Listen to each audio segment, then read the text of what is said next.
massa. Tudo bom aí, Cacique Prazer Ramon? aí, irmão. Vamos aí. Legal. Vamos tentar fazer essa entrevista aí com corte, sem corte, mas... Tem hora que ela melhora bem aqui, porque está ventilando muito e nessa mudança de rua agora da Nova para a Crescente, aí ventila muito, né? Aí bate aqui o vento sul e aí às vezes o sinal não fica muito bom.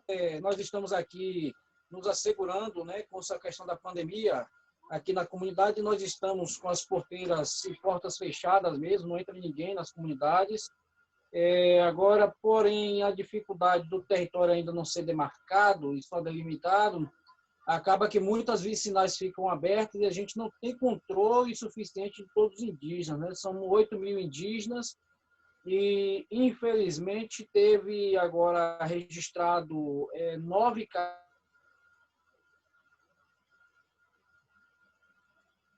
Cortou 9 casos em uma das comunidades aqui do território de indígenas com Covid-19, né? Porém, eles todos já estão sobre o acompanhamento, 9 casos, né? E tem 23 aguardando análise do exame para saber o que é que foi, 59 foi nos prevenindo, né? Então, tentando aqui a questão das campanhas de arrecadação também para poder justamente aliviar, né, essa pressão de eles quererem ir para a cidade, né? Então, estamos aí nessa campanha bem firme mesmo, pedindo ajuda às pessoas para que a gente possa estar dando condições a eles em suas comunidades, porque muitos deles não conseguiram ter acesso ao auxílio emergencial, né? Só algumas pessoas que já recebem o Bolsa Família por conta dos filhos, mas uma maioria toda não conseguiu ter acesso ao auxílio emergencial porque moram em lugar de difícil acesso, aonde não tem sinal de telefone nem internet, e muitos deles também não têm telefone, né? E no ato da inscrição precisa ter número de telefone, essas coisas todas. Então, até pela questão do isolamento também, todos estão nas comunidades mais distantes. Então, muitos não conseguiram ter acesso. Então, fizemos a construção das campanhas para poder auxiliá-los, né, na questão da alimentação, por exemplo, para poder estar chegando até as comunidades. Então, a gente está nessa campanha permanente, né? Criamos alguns cartazes, folderzinhos, para poder estar encaminhando para os irmãos, irmãs, parceiros da luta, para que possam nos ajudar nesse momento tão crucial. Ô, Ramon, depois você passa para mim os dados que eu divulgo ali junto com a tua entrevista. Certo. Tá? Aí eu vou divulgar os dados da campanha. Quem quiser e puder auxiliar, contribuir, a gente deixa ali junto e já fica esse recado ali. O Cacique, como são feitos os cuidados com... Pois não. Como são feitos os cuidados com aqueles que estão com o Covid-19? Como é que vocês se organizaram? Esses aí estão...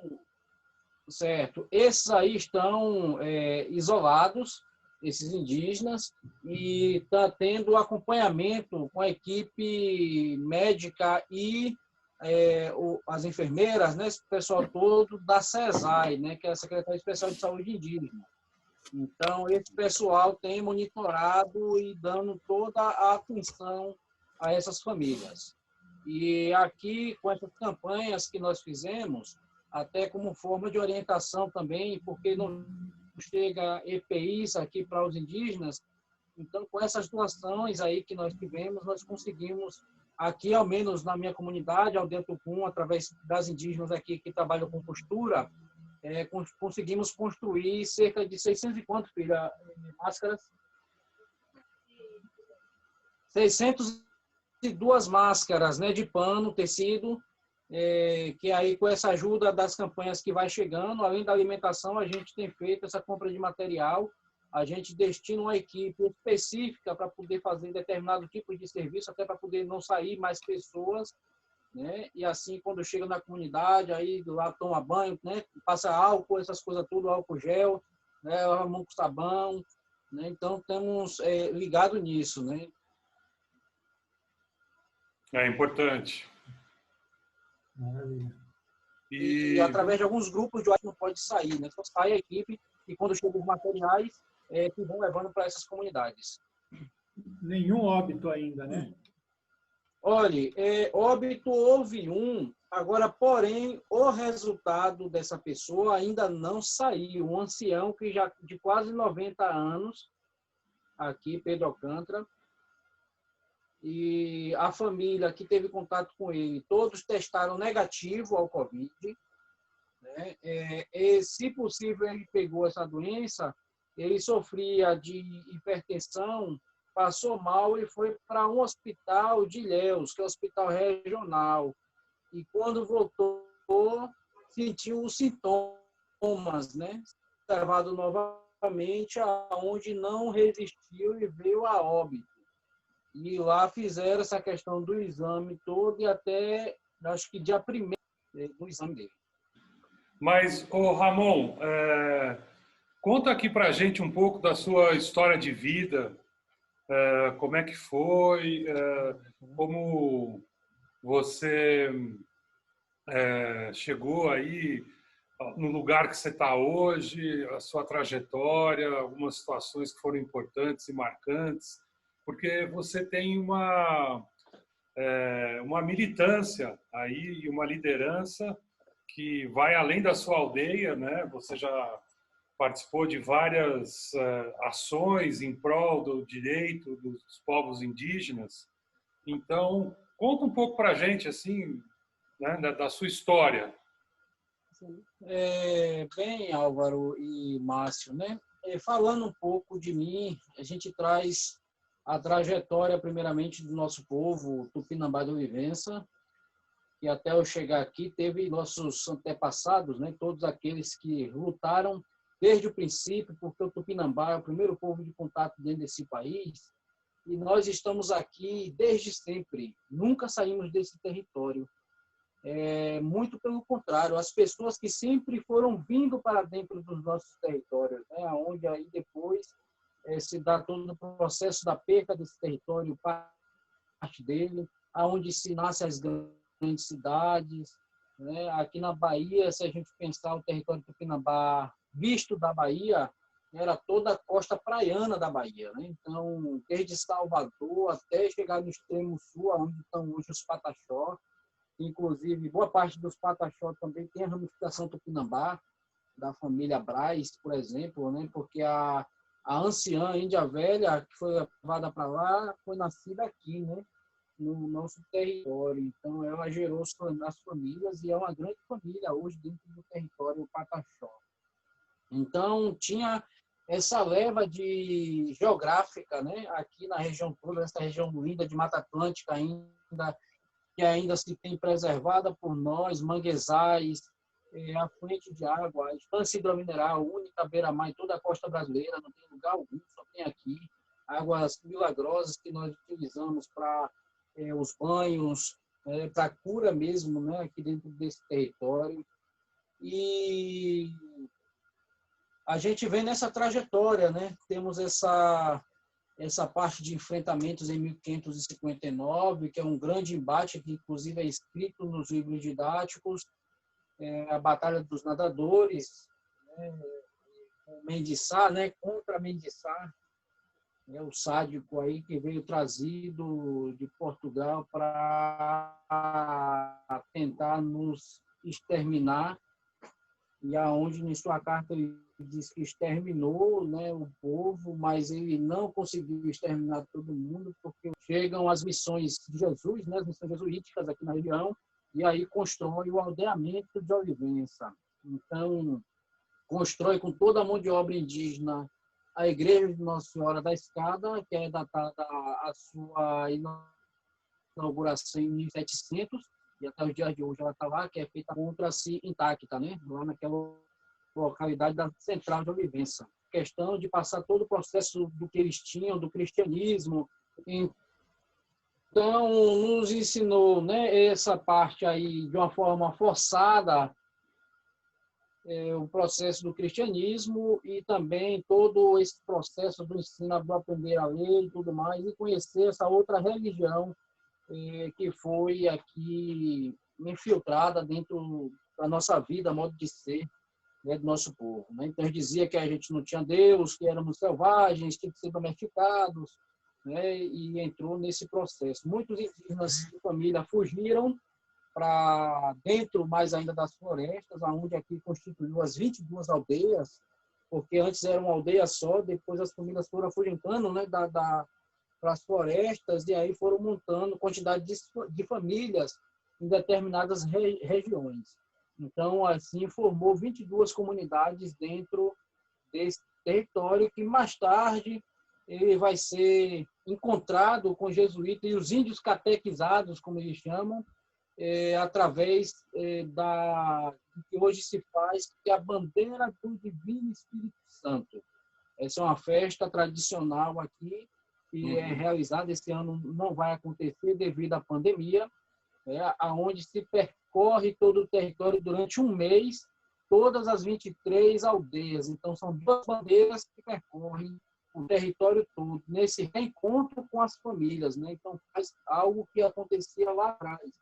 Então, a gente continua nessa prática ainda, com a prática do cristianismo ou não, né? Onde você tem variedade de coisas. Então, assim, isso eu vou falando porque é algo que vem trazendo da nossa oralidade e o processo sócio-histórico-cultural do nosso povo, e vem trazido dos nossos mais velhos. Né? Minha avó falava muito, minha avó se encantou com 106 anos de idade, né? Uma anciã muito sábia, aí ela trazia, né, essas informações. Outras anciãs, como Edith Onça, e se encantou com 115 anos, né, aqui dentro do território. Então, tinha uma larga fonte de informação do seu bisavô. Né? E você imagina a pessoa viver 115 anos e contar a história do seu bisavô. Né? Olha então, só. você traz aí o contexto de quando, né, a gente está aqui. Então, por esse e outros motivos que a gente ainda existe e resiste, né, aqui dentro do nosso território, apesar de ter muita gente interessada aqui a se infiltrar cada vez mais e diminuir a faixa da floresta aqui nessa região. Então, há uma migração gigantesca ainda para essa região sul aqui de Ilhéus, né, onde a gente tem feito muitos chamados, porque tem mineradoras que estão destruindo as florestas, destruindo as águas, né, várias nascentes de águas aí que desciam e deixavam os rios caudalosos. Os rios hoje estão encurtados, só estão se mantendo pelos rios que ainda cortam por dentro das nossas comunidades. Né? Outras localidades por onde descia a água não desce mais. Né? A gente que pesca artesanalmente na praia, a gente já vê o impacto gigantesco que é, porque só de minha aldeia até a boca da Barra do Cururupi, nós contávamos cerca de 8 a 10 nascentes de águas que desciam bem fortes. Isso em 2006 a gente contava. Né? Então, hoje você conta 4 no máximo e de forma muito pequena, né? Já bem quase findando a vida deles. Né? Assim. Nossa, isso há um impacto também para... Oi?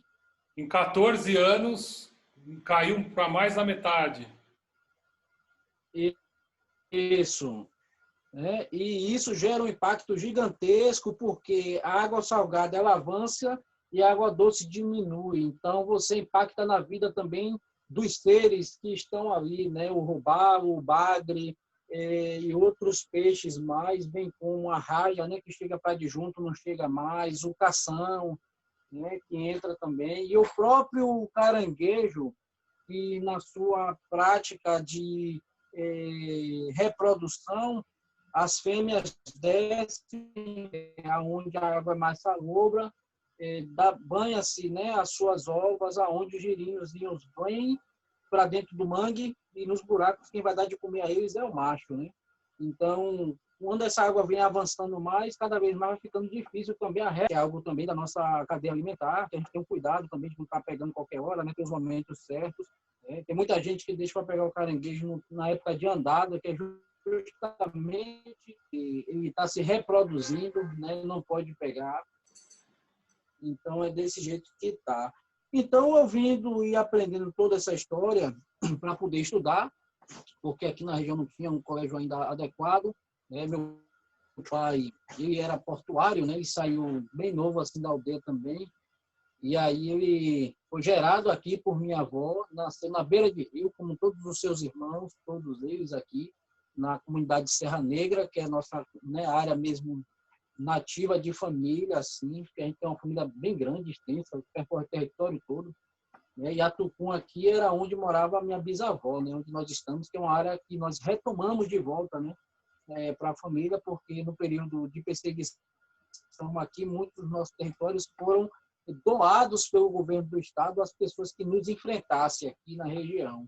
Uhum. Então, fizemos esse processo de retomada do território, né? Então, a gente vai aprendendo isso com as pessoas falando e tudo mais, a gente vai crescendo, também vamos sendo formados, né? Aí, desse processo da oralidade e tal.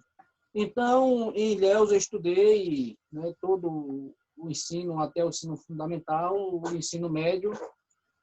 Depois, retornei para a aldeia para poder começar a ser um educador, né, trazer um conhecimento para ajudar as pessoas no processo de alfabetização aqui em nossa comunidade. Nessa época, foi 2006, 2007. Não tinha energia elétrica na comunidade. A energia elétrica só vai ter a partir de junho de 2010. Né? A gente consegue, através do projeto do Luz para Todos, do governo federal, ter acesso ao projeto do Luz aqui. Então, em 2010, né, foi que vai ter energia, e aí melhora um pouco mais essa questão, porque às vezes a gente dava aula com o quê? Zé Gás era o que tinha aqui, e candeeiro, né? Era o que a gente usava mais aqui para aula e à noite, né? Porque o pessoal sempre no trabalho de extrativismo e na roça não tinha tempo durante o dia. Então, eu trabalhei muito com o EJA, né? Educação de jovens e adultos. Então, tinha os anciões, o pessoal assim todo, e a gente fazia esse trabalho com eles. Retomada desse território, e há muitas perseguições e tudo mais, né? O pessoal aí, né, através dos nossos antepassados, tudo isso vai me fazendo essa chamada, e dentro de um ritual, o Poranci, né, que é o nosso ritual sagrado que a gente faz toda sexta-feira, né, em volta da fogueira, ali, cantando nossas cantigas, né, e pedindo petinguar, né, nosso cachimbo. Então, a gente foi sendo chamado para uma responsabilidade maior, coisa que eu não esperava em minha vida, em ser um cacique, né, por exemplo. Mas os encantados da floresta chamou, né? Disse que eu estava naquele momento preparado para assumir uma responsabilidade, para estar à frente do meu povo. Então, assumir essa responsabilidade sem ter nenhum... A gente sabia do processo histórico do povo, mas não tinha esse engajamento maior de um movimento com outras pessoas, que você já está com o governo dialogando, né? A gente sempre foi coisa mais aqui, né? Dentro da aldeia mesmo. Então, a gente foi aprendendo, né? Então, fui passando por várias formações de juventude, né? A juventude indígena. Aí tive com muitos movimentos sociais, povo de terreiro, quilombola, pescadores, extrativistas, e isso foi alimentando o meu corpo de informações, e a gente foi aprendendo ainda mais o processo da luta pelo direito constitucional, né, que é garantido na lei, né? Então, a gente vai trabalhando todo esse processo, né? É uma aprendizagem. Eu falo que o movimento foi o que mais me ensinou, né, do que a própria escola em si, né? A escola me ensinou a ler e escrever, mas para a vida mesmo, né, foi o próprio movimento que me trouxe toda essa força, né, todo esse conhecimento com esses mais velhos, todos os mais novos que nascem com dons, né? Porque às vezes muita gente até pergunta, né, para mim, e o pajé lá como é, né, aquele velho, e o cacique lá é velho, aí como me vê esse jovem, né? Assim todo mundo fica, né? Eu falei, não, porque nos livros didáticos diz que as pessoas têm que ser as mais velhas, mas a questão do dom, do conhecimento e todo o ser ancestral do universo, né, ele vai trabalhar a pessoa desde a barriga de uma mãe. Então, às vezes, aquela pessoa ela já vem com a ciência com ela para se trabalhar depois que ela sai daquela barriga, né? Então, comigo aconteceu dessa forma também. Então, eu não esperava que ia ser algo tão grandioso assim, né? Mas a gente foi se apegando, a gente pegou vários embates, várias lutas e a gente consegue vencer muitas batalhas criadas aqui contrárias, principalmente à demarcação do nosso território. Então, aqui estou eu, né? Essa pessoa que depois fui estudar, né? Sou artesão, né? Trabalho muito, faço muitas artes aqui. Né? Minha companheira, que é Nádia, né? Que é uma mulher medicina, trabalha com saberes aí da ciência da natureza, né? Então trabalha com pomadas, tinturas, tem o tabaco rezado que se faz e o trabalho espiritual com as mulheres principalmente, né? O reencontro das mulheres com elas mesmas, então e com os homens também, né? Porque a gente precisa também olhar para dentro da gente também para poder se compreender no mundo, né? Para saber primeiro de onde a gente vem. Então, é nesse processo que eu me encontro. Fui fazer a licenciatura intercultural em educação escolar indígena, comecei em 2009, pela UNEB aqui em Ilhéus. Não queria fazer, não queria me envolver com nada de universidade, porque eu gosto mesmo do movimento, né? De estar dentro do movimento. E depois disso, o pessoal, né, foi me cativando, não, vá, faça, né, que é bom também, você é um cacique, né, fazendo a universidade, isso vai ser melhor ainda para os seus jovens que estão vindo da aldeia, sentir que eles podem também chegar na universidade e poder retornar o conhecimento, aí que tem que ser paritário, né, o conhecimento indígena com o conhecimento acadêmico, né, para um não sobrepor o outro, né, porque ambos são conhecimentos, né, coexistentes aí na atualidade. Então, a gente precisou naquele momento, né, se dedicar, passando por várias dificuldades com essa universidade. A gente não teve acesso à bolsa permanência, né, por ser do Estado, não teve nada, sabe, que nos ajudasse. Ainda tivemos muitos problemas para o curso dar prosseguimento com a questão das greves, falta de recursos para a universidade, né, investimento mesmo material para que a gente pudesse estar estudando. E passou-se agora, inteirando 11 anos, e a gente ainda não conseguiu finalizar o curso. Né? Então, olha aí como é que é árduo, né, para a gente. Outras...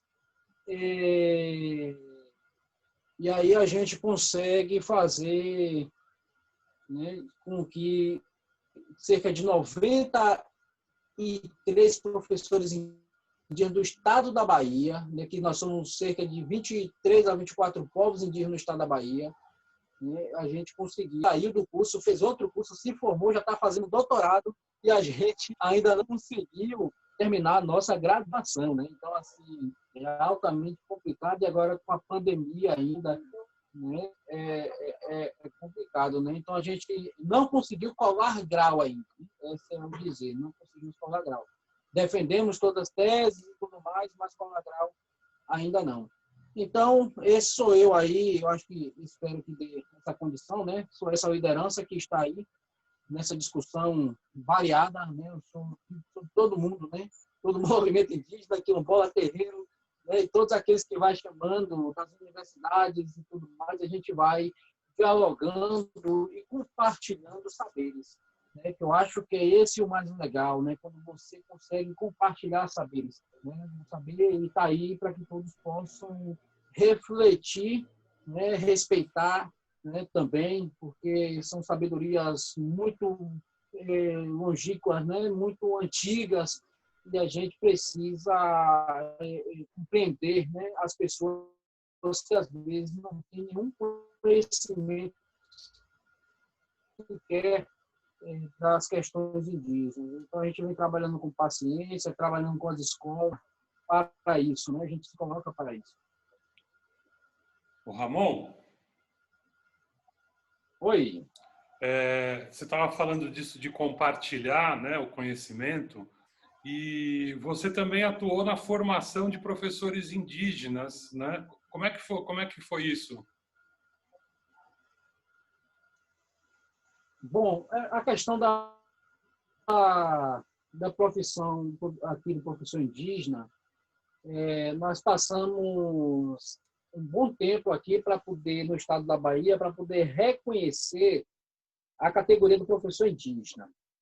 E aqui nós criamos, né, que é referência, inclusive, no Brasil inteiro, o Fórum de Educação Escolar Indígena. Nós criamos, os 23 povos indígenas do estado da Bahia criou o Fórum Estadual de Educação Escolar Indígena, é o Fórum MEIBA, para discutir e debater ações e diretrizes voltadas para as nossas questões educacionais diferenciadas. Então, a gente consegue dialogar com todos as grandes conferências que nós fazemos, sempre dentro de uma aldeia. Né? A gente nunca funciona recurso para poder fazer em hotel, essas coisas não. A gente vai fazer na aldeia, né? Porque na aldeia a gente consegue abranger a realidade de cada um, conseguiu fazer esse acompanhamento para poder compreender quantos educadores nós tínhamos dentro, resolvendo solicitar o reconhecimento dessa categoria, porque trabalha com a diretriz totalmente diferenciada. Não é a diretriz do MEC, né? É uma diretriz específica de cada povo dentro da forma como deve ser. Então, a Secretaria de Educação, na época, gosta de livros didáticos para as escolas. E com recursos próprios, né, a gente tem uma grande satisfação de dizer que com recursos próprios, todo mundo está ajudando as suas comunidades. Cada comunidade conseguiu, cada povo, né, conseguiu montar livros didáticos escolares e foi apresentado à Secretaria de Educação, né? Coisa que eles tomaram um impacto muito grande, que eles achavam que a gente não tinha condição de publicar um livro. Né? E a gente publicou um livro para ser replicado nas escolas públicas, por exemplo, através do Estado. Aí é claro que aí entraria a parceria do Estado, porque aí seria um montante muito maior, né, Claro, claro. Então, nós conseguimos fazer isso, apresentar todas as diretrizes, tudo bem organizado, aqueles que tinham a língua ainda falando, apresentava na língua, outros que não tinham, né, ia fazendo da sua forma. Né? Então, respeitando todo o calendário específico, né, aí. Então, a gente consegue, federal e estadual, fazer com que o governo assuma, né, aí a proposição nossa, né, de reconhecer a categoria do professor indígena. E dentro desse processo todo tem a capacitação, tem a formação, mas voltada nesses critérios da diferença dessa educação escolar. Então, a gente veio trabalhando todo esse momento, né, disso aí. Depois a gente lutou pelo concurso público específico, conseguimos, e assim, quando a gente consegue o concurso público, a gente consegue assumir também a responsabilidade pelos nossos colégios. Né? Então, a gente consegue ter diretores indígenas, secretários indígenas, vice-diretores indígenas, apesar de todos os nossos professores já serem indígenas também. Né? Só aqui em Tupinambá são 5 colégios indígenas, dentro de todo o território. Né? São 5 colégios grandes e as salas nucleadas. Né? Então, só a Serra do Padeiro tem ensino profissional, por enquanto. Né? A gente está tentando também expandir para as outras escolas, vai até o ensino médio mesmo, nas outras escolas. Então, a gente está tentando também organizar isso. E nessas formações, a gente vai trabalhando com as especificidades. Então, o Pataxó vai trazer o Pachorrã, o Piriri vai trazer o tal, e eu, no meu trabalho, a gente veio trazendo a nossa língua, que é o Tupinambá, né? Então, a gente é do tronco tupi, né? Falado, aonde a gente veio fazendo também. Né? A gente fala Nhenga, né? A nossa fala, né, Nhenga? Então, a gente veio trabalhando isso também para mostrar as diferentes troncos, aonde está cada povo e tudo mais. Então, a gente trabalha com esse fortalecimento linguístico e se trabalha também com as crianças que vêm de berço aí, né, aos pouquinhos, se fortalecendo nessa prática aí também. Então, todos os professores têm, a gente teve acesso também a linguistas que veio aqui para dentro do território, pessoas que têm uma condição, o próprio Arion Airosa Rodrigues, né, grande linguista do povo do Pinambá, da UNB, se viajou com 89 anos, né? Então ele esteve aqui no nosso território em 2004, onde ele trouxe muito material também, porque a gente foi mostrando a ele que a gente tinha e ele ia mostrando também o que ele tinha e ia batendo, né, ponto a ponto as coisas. A gente foi fazendo esse trabalho de revitalização linguística também aqui dentro desse território. Muito bom, Ramon, muito legal. E é muito legal porque você é o primeiro entrevistado que, quando a gente pergunta qual que é a sua história de vida, né, todo mundo começa falando, bom, na minha infância ou na minha adolescência, as pessoas começam a sua história na sua vida e no meio dali, num pedaço para frente que lembra. Você não, né? Você conta a história, você vai contar a história da sua vida. A história da sua vida é a história dos seus ancestrais também. Isso é muito bonito. O Márcio, acho que tem uma pergunta, e aí depois a gente pode ir para a entrevista. Tá sem som, Márcio. É nesse sentido do que você já estava comentando, Álvaro, que eu ouvindo aqui o cacique Ramon contar sua história. Legal, Márcio. Estou ouvindo. Você me ouve Legal. também? Estou ouvindo, estou ouvindo. Vamos lá. É no sentido do que o Álvaro falou, ouvindo você contar a sua história, dos seus ancestrais, e depois falar sobre a sua experiência com a formação de professores e de escolas, a princípio eu comecei a imaginar uma escola tal como um brasileiro urbanizado imagina.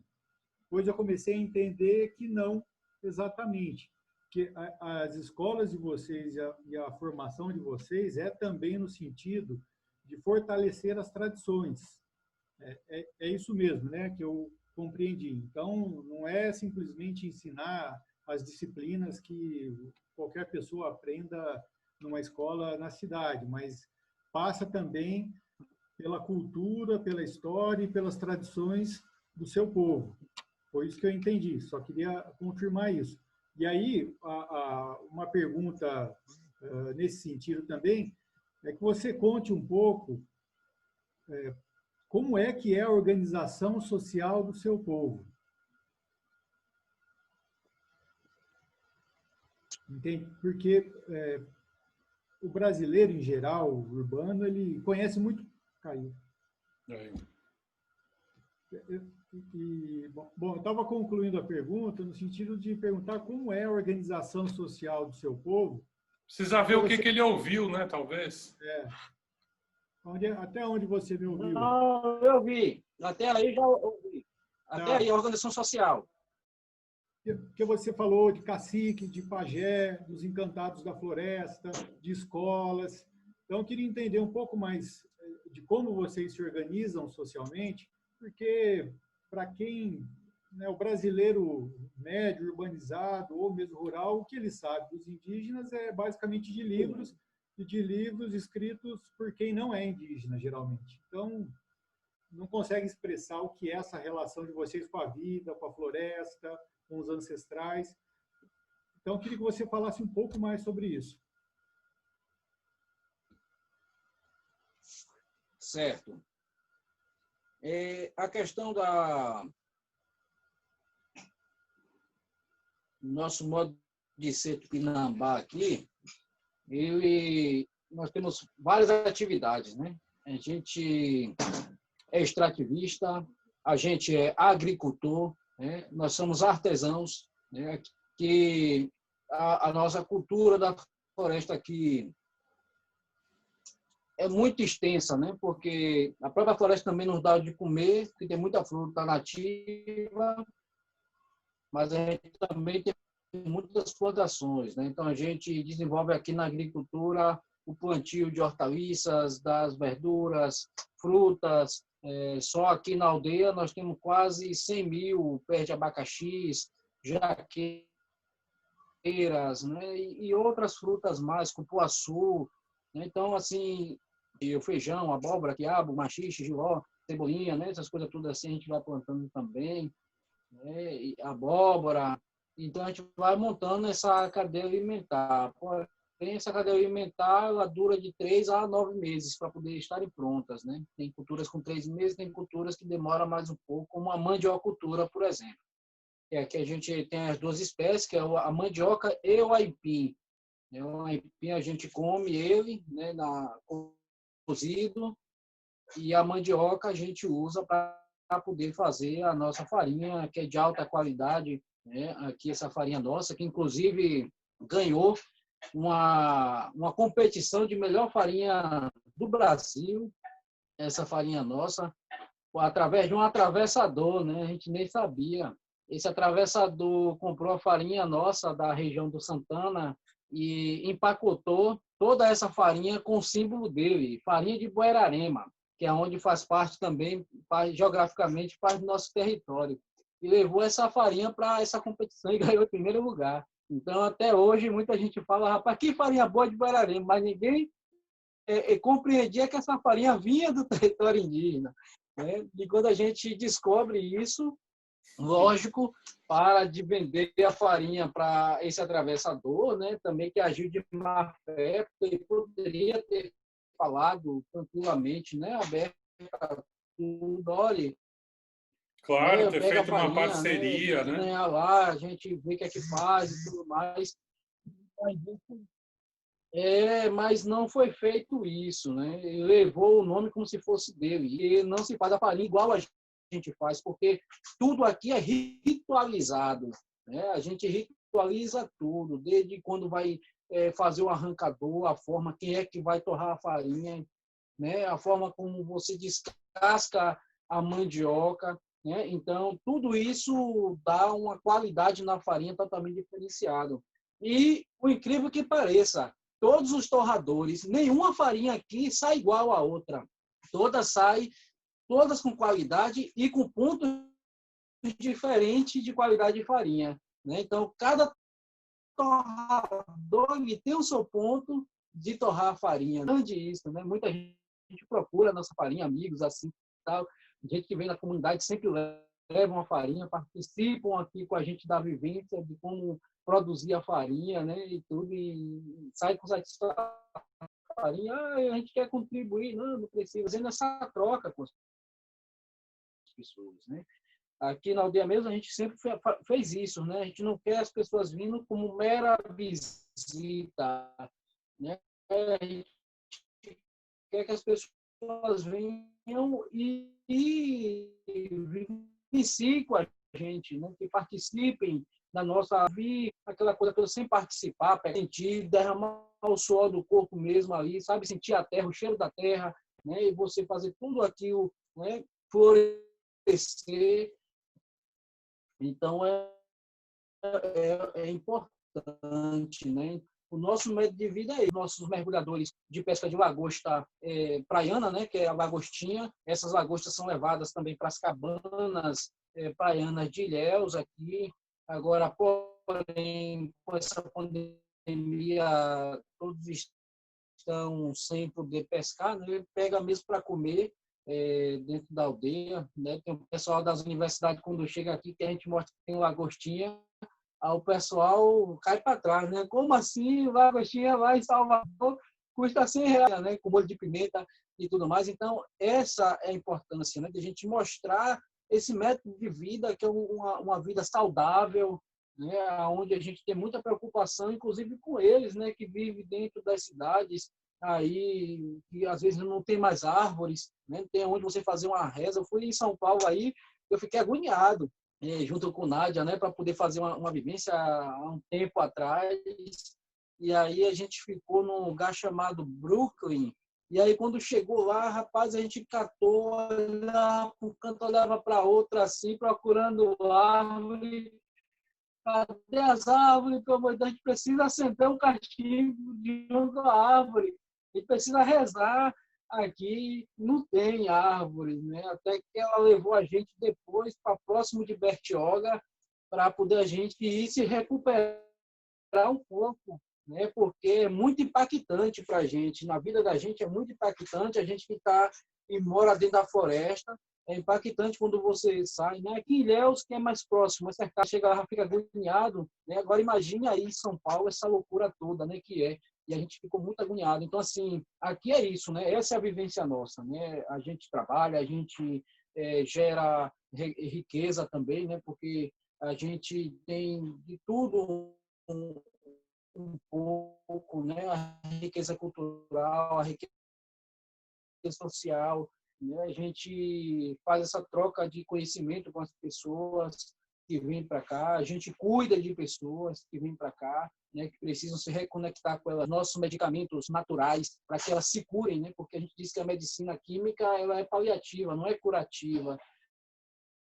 Né? Agora, a natural mesmo das ervas, ela vai ter um tempo certo também de agir no corpo e ela é curativa. Né? Então, a gente consegue fazer esse trabalho aqui também. Né? Mas tudo isso associado com permissão da natureza, né? A gente pede permissão, licença, né? Não é nada feito da hora para outra. Né? Então, a gente, tudo com cuidado, a gente consegue ir avançando, né? Com essa trajetória nossa. Legal, Ramon. Muito bom. Bom saber, assim, essa tua história. E vamos para a entrevista, então? O Álvaro, só um parênteses rápido, um comentário. Eu perguntei da organização social e a resposta foi do modo de ser que eles vivem. Né? Você vê que já tem uma diferença grande. É muito mais integrado. Exatamente.